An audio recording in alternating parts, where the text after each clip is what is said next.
عرب کا ایک بہت بڑا ادیب اور شاعر گزرا ہے، امام اصمعی رحمۃ اللہ علیہ، جو تابعی بھی ہے۔ عبد الملک بن قریب نام ہے ان کا، لیکن امام اصمعی سے بہت مشہور ہے اور عربی ادب میں بہت بلند مقام رکھتے ہیں۔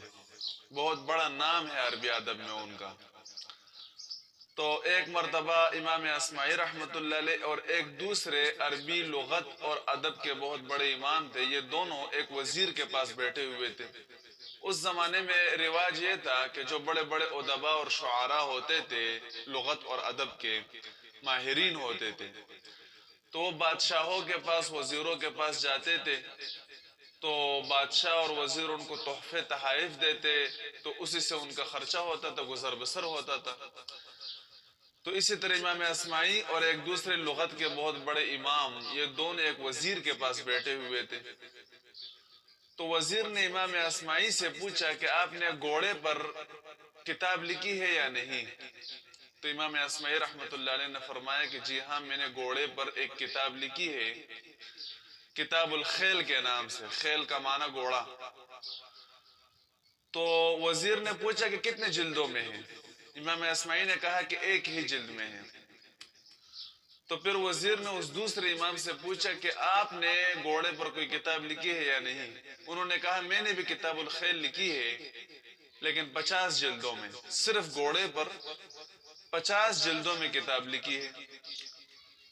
تو وزیر کا گھوڑا تھا، بڑا قیمتی گھوڑا تھا۔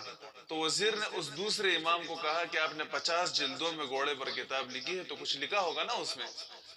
تو آپ اٹھے، یہ میرا گھوڑا کڑا ہے، اس کے سر سے شروع کرے، کان کو پکڑ کر پاؤں کے کروں تک پہنچائے، ہر عضو کو پکڑ کر عربی میں اس کے نام بتائے کہ عربی میں کیا کیا نام اس کے لیے استعمال ہوتے ہیں، اور اس کی صفات بتائیں، اور پھر ہر نام پر، ہر صفت پر عرب کے جو شعراء نے اشعار کہے ہیں وہ اشعار بھی سنائیں۔ تو اس امام نے کہا کہ میں نے کتاب تو لکھی ہے، لیکن مجھے یاد نہیں ہے۔ بھائی لکھنا الگ بات ہے اور یاد ہونا الگ بات ہے۔ بڑے بڑے علماء نے بڑی بڑی کتابیں لکھی ہے، لیکن ان کو یاد توڑی ہوتی ہے۔ امام اصمعی کو کہا کہ آپ کر سکتے ہو۔ امام اصمعی بڑا ذہین تھا، کہا ہاں میں کر سکتا ہوں۔ تو کہا چلو اٹھو۔ امام اصمعی رحمت اللہ علیہ اٹھے اور اس گھوڑے کے سر سے، کان سے پکڑ کر شروع کیا، ہر عضو کو پکڑتے اور فرماتے کہ اس کو عربی میں یہ نام بھی کہتے ہیں، اور پھر اس پر عرب کے اشعار بھی پیش کرتے کہ فلاں شاعر نے یہ شعر کہا، فلاں شاعر نے یہ شعر کہا، اس میں یہ لفظ استعمال کیا، اور یہ نام بھی کہتے ہیں، اور اس میں بھی شعراء کے اشعار پیش کرتے اور صفات بھی بیان کرتے، شعراء کے اشعار، اور اس کی تشریح بھی کرتے، پوری وضاحت کرتے۔ کان سے لے کر پاؤں کے کر تک پہنچا دیا۔ وزیر اتنا متاثر ہو گیا اور اتنا خوش ہوا کہ اپنا قیمتی گھوڑا اس کو گفٹ میں دے دیا، اور کچھ مزید پیسے بھی دیے اس کو۔